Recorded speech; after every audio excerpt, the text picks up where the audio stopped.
Ce jour est dédié pour la bonne santé de Tahel Bat Sarah, Bezrat Hashem. On est rentré quelques minutes dans le 3 Cheshvan, la date du anniversaire du décès de Harvard Yosef Zatzukal, de mémoire bénie, ce grand tzaddik. On va raconter une histoire qui le concerne. Lorsque sa femme est décédée en 1994, pendant 3 semaines sont décédées les 3 femmes des plus grandes de la génération.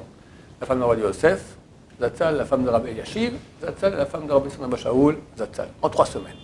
Bon, je ne vais pas en parler maintenant, à l'époque je suis allé voir le Rav Ben Shaul, et je lui ai demandé pourquoi, et bon, il m'a dit en signe pourquoi.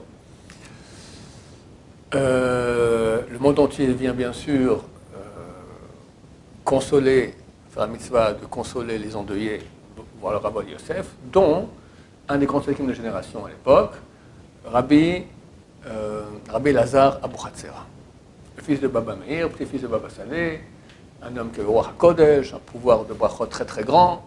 Super attention à ses yeux. Le pauvre il souffrait de maladies de yeux, parce que tellement il faisait, jamais il voyait la lumière du soleil. Il avait l'endroit où il recevait, c'était un yeshiva, un bureau. En face de sa maison, ils ont fait un tunnel qui passait depuis en bas de sa maison pour arriver là, pour pas qu'il sorte dehors, que à Dieu ne plaise, il voit une femme, d'accord, pas bien habillée. Bon, ça ne nous concerne pas à nous, on n'a pas de tunnel comme ça pour aller faire des choses pareilles. C'est la famille de Baba Saleh, c'est grâce à ça, il avait des miracles, il arrivait à faire des miracles extraordinaires, ça ne nous concerne pas à nous. Mais néanmoins, il était chez les Babas de la famille de Abu Hatzera, c'est Kadosh, Kadosh, Kadosh, les yeux avant tout, d'accord, avant tout. Et il vient consoler donc Rabbi Yosef, il demande quoi Rav, comment avez-vous fait pour avoir tous vos enfants Tamei Chachamim? Les enfants de Rabbi Yosef, c'est Tamei Chachamim. Alors il dit, le Rav comme ça, il se débine un peu, bon, ben, j'ai prié, bon, Hachem, autre chose, dites-moi.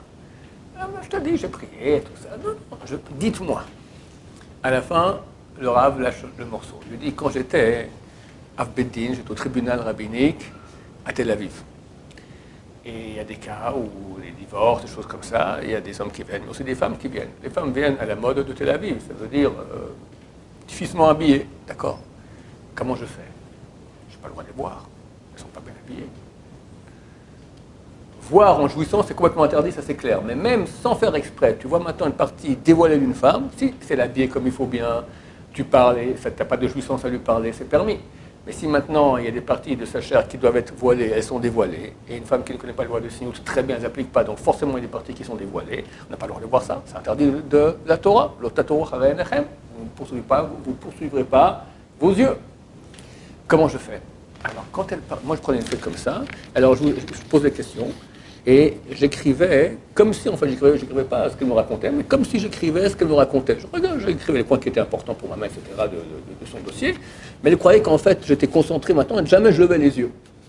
Et Baruch Hashem, réussi toutes les années que j'étais là-bas, j'ai réussi à garder mes yeux, de ne pas voir des parties dévoilées de femmes. Grâce à ça, j'ai des enfants qui sont tous des Tamei Chachamim. Le Rav Baba Elazar, il a dit, ça le fait un très très grand chizouk. Ça le renforçait beaucoup. Donc comprenez que renforcer Baba Elazar, ça ne sert à rien. Lui-même vous dit qu'il était super kadosh, que jamais voir une femme, pas question. Mais néanmoins, ça le renforçait. Et bien qu'Harvard Yosef, lui, n'était pas dans le genre à se cacher ses yeux, etc.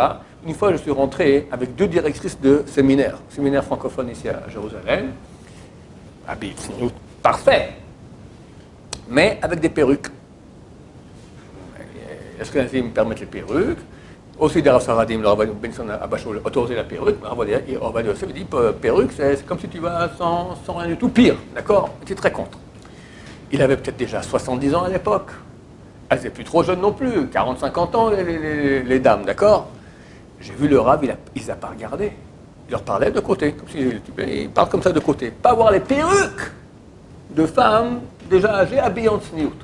Donc même les grands de la Torah qui sont kadosh font attention à leurs yeux. Alors messieurs, nous on doit se renforcer maintenant. Si on veut des enfants Tamei Chachamim, des enfants de la Torah, aujourd'hui il y a beaucoup de dangers. À l'étranger, il y a beaucoup de non-juifs aussi qui se baladent et puis qui veulent attirer un juif, c'est toujours attirant, d'accord? Il y a beaucoup de dangers, hélas. Donc on va se renforcer dans Shmirat Einaim, surtout en France, où il y a un boulot énorme à faire ou dans les communautés françaises qu'il y a en Israël, Netanya, Ashdod, Tel Aviv, d'accord? Il y a un boulot énorme à faire pour une mitzvah super importante, attention à ses yeux. C'est la mitzvah de la génération. Aujourd'hui, s'il y a un organe chez l'homme qui est touché en mal, c'est les yeux. C'est ça, le sérail se bat là-dessus.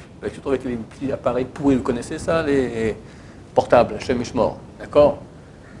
Smartphone and co, d'accord? Super attention à ça, parce qu'on peut facilement tomber dans l'enfer, le pire des enfers, Dieu nous en préserve. Baruch Adonai, l'Olam, Amen, Amen.